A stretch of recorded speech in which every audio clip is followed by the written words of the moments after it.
Hello, hello, hello, my friends. This is K-9 Jedi here. I just wanted to personally apologize for not letting y'all know about the channel update coming. I probably would have posted a video that said, hey, there's a new video coming, because obviously right now, I don't really have a means in which I can let y'all know when I posted stuff. So yeah, here's the plan for how my episodes of K-9 Explains are going to be formatted, what's the structure, all that cool stuff. And I'm going to try to keep it brief so we can actually get to the video. Basically, long story short, this particular edition where I actually act out as different people and stuff. So besides me, I actually play other people in this video. And I think you'll see that this is not something I intended to do. This was actually a school assignment where I had to do something called an oral report, which we had to do it a little bit differently because of COVID and stuff.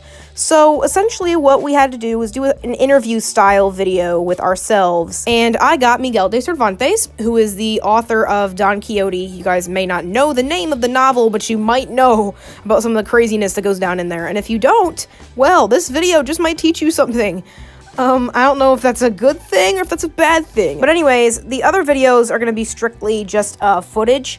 So for example, if it's from a movie, like say Elf is going to be my first one for Christmas, that one is going to have me acting out as the characters verbally. So you're going to see, say, Will Ferrell as Buddy the Elf on the screen, but instead of his voice, you're going to be hearing mine. So, I hope you guys will find that funny. I already started on the test clip of it, which I might post on the channel so you guys can actually see what I've been doing with it. So, without further ado, here is the very first episode of K-9 Explains. Hope y'all enjoy.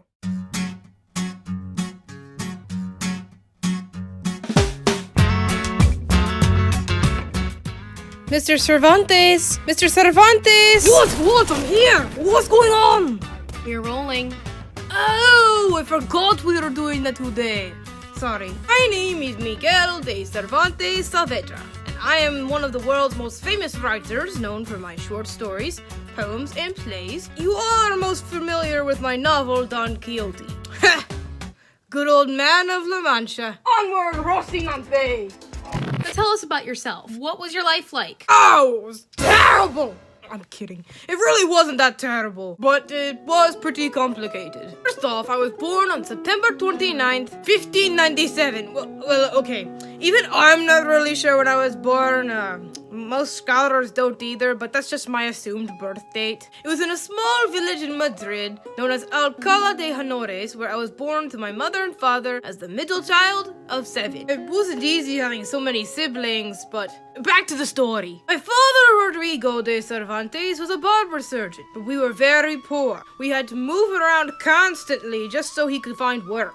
Doesn't sound too complicated to me. Oh no, trust me, that is nothing compared to what happened to me later. When I was a young man, I dueled this one guy, I think his name was Antonio de Segura, and injured him. No, scratch that. I really injured him. So I had to flee Spain to escape justice. Does sound pretty complicated. Oh, no, child. It gets worse. When I was 24, I joined the Spanish Armada and participated in many battles, one of which was the Battle of Lepanto. I probably remember that one the most because... Oh my gosh, I didn't notice your hand. Yeah.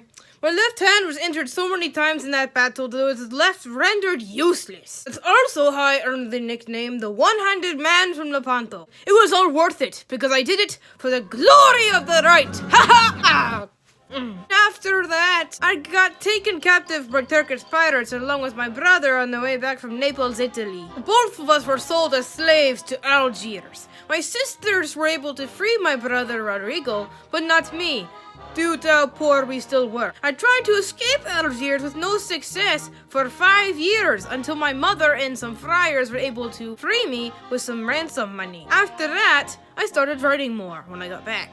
I thought you had a legitimate daughter with a married woman. Yeah, no, best we don't talk about. Alright, I get it. Did you earn any money for the things you wrote? I was never able to make money for my works when I was alive, but I did receive a lot of acclaim, especially with Don Quixote. Speaking of Don Quixote, what are some works of literature and prose that you're well known for? Most people say I'm a fairly mediocre poet, so I don't know if that counts, but I did write quite a few plays. two of which survive today. El Trejo de Argel, based on my experiences in captivity, and El Cerro de Numancia. As for my novels, though, there's a pastoral romance, La Galatea, which is about two best friends who are shepherds. They talk about their problems in a poetic and idealistic manner. So does the ingenious gentleman Don Quixote de la Mancha. I almost forgot about Don Quixote. Isn't it known as the world's first novel? It's described as such, but I take pride in that regardless. I first published it in 1605, and then I published the second part in 1615. It's about a Spanish nobleman named Alonso Quijano, who loves reading books about knighthood and chivalry. In fact, he loves reading them so much that one day he does this. My name is no longer Alonso Quijano, but Don Quixote, Hidalgo of La Mancha. Want me to be your squire, like back in the chivalric days? Dude, yes! Whoa! Count me in!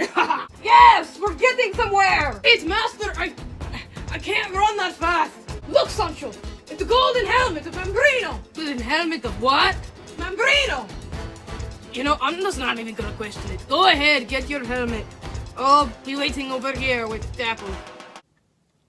Oh, I get it. I can definitely see why people still like reading this today. What are some major themes in your work typically? One of the themes that's very prevalent in at least Don Quixote, that is madness and sanity. Whether or not Don Quixote himself is actually going crazy or if he's actually smart. I already kind of know what the deal is, but I'm not going to tell you. It's very interesting to look at a lot of the characters who observe the things that he does and decide for themselves whether or not he's actually insane. Another theme that comes up in a lot of my work, but especially Don Quixote and La Galatea, is upbringing and lifestyle. How somebody lives their life. You know, Don Quixote's just running around doing his own, knighthood thing, and that was not something that people just did back in my day. By that point in history, we didn't have knights and stuff anymore. As for the writing style, I definitely do a lot of work with comedy. Basically, I'm trying to make fun of the kind of genres that they're based off of. Don Quixote makes fun of chivalric romances, while La Galatea makes fun of pastoral romances. A lot of my works used words that were currently used in the time in which I lived, as well as everyday speech in a literary context. A lot of critics say that I am the man who invented fiction, mostly because Don Quixote, as you said before, is known as the world's first novel. And that's a wrap. Thank you, Mr. Cervantes, for joining me today. Where did you say you came from before you got here? Purgatory, I think. It's been a long time since I've actually been back on the earth. Well then, I better get going. See you later. Wait, how am I supposed to get back to... I'll find my own way there.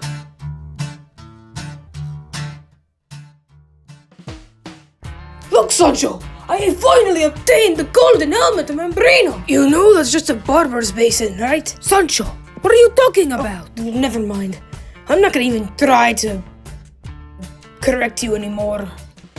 Food! Glorious food! Wonderful food! You see this beautiful young woman over here, Sancho Panza? She is my lady love, Dulcinea del Toboso. Isn't that right, Dulcinea? Wait, what?